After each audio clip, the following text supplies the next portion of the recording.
talked much, or no one's really talked much about brokering a peace between the two countries. Okay, the peace between Ukraine and Russia.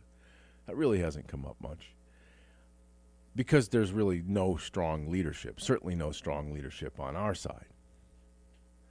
And I hear and see and watch and pay attention to our top brass leadership, like the cream of the crop, the absolute top. And I think to myself,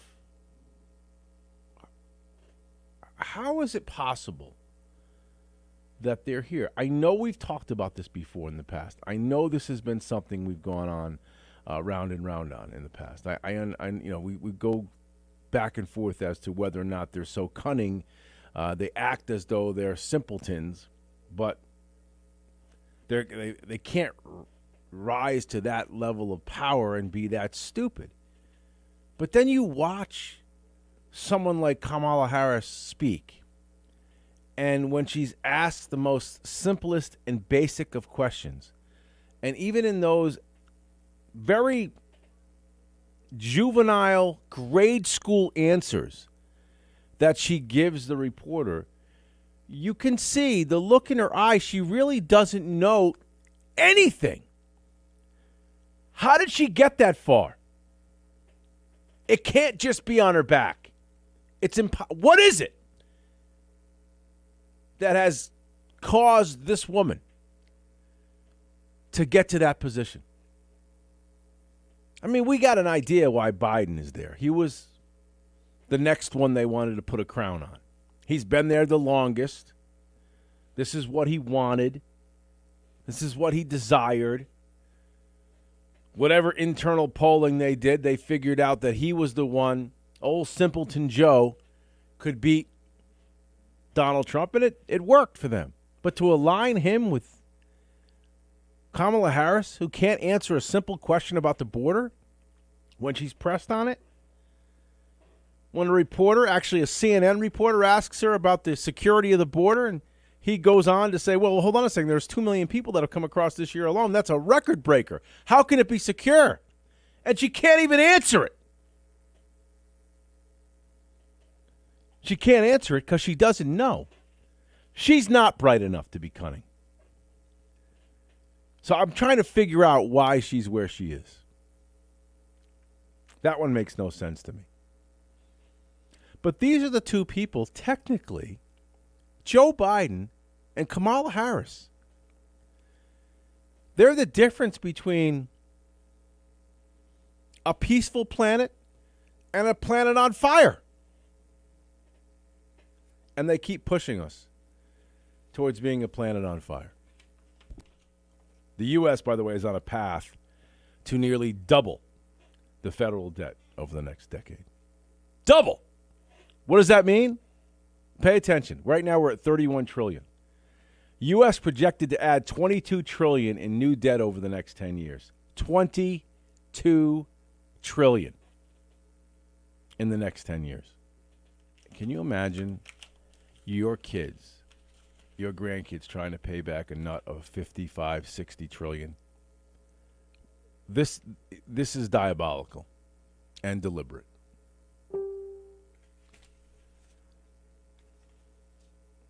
There's no other way to describe it. You cannot have this kind of incompetence. Well, I see I'm torn again. I don't have an answer for you. Are they so stupid at the top, or are they so thirsty for power at the top, they will give away anything and everything, including ultimately your freedom? You realize that if we're $55 trillion in debt, we're 30 now. When we started talking about debt, when I started talking about debt, we were at 9, 8, 7, 8, 9. We're at 30. Okay? When we get to 50, it's over then. You can't fund the military then. You can't fix roads and bridges then. All I hear now, everywhere I turn, oh, we can pay for it. Boots did it yesterday. I hear all my liberal friends talk about this. We got the money. Really? We do. Well, if we've got the money, let's pay down the debt. If the money is available, let's pay the debt.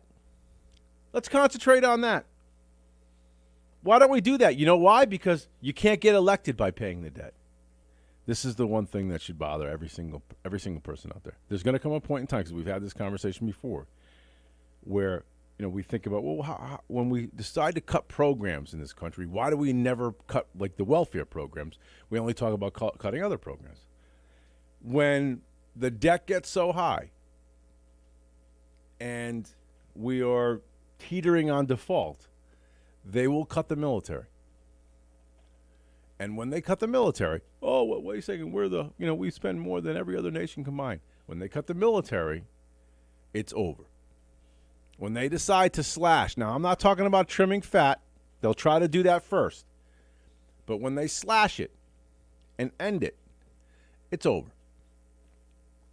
Because once we're no longer the superpower, the whole dynamic changes. Everything changes. Everything's different. Everything. I got myself a little rage problem working.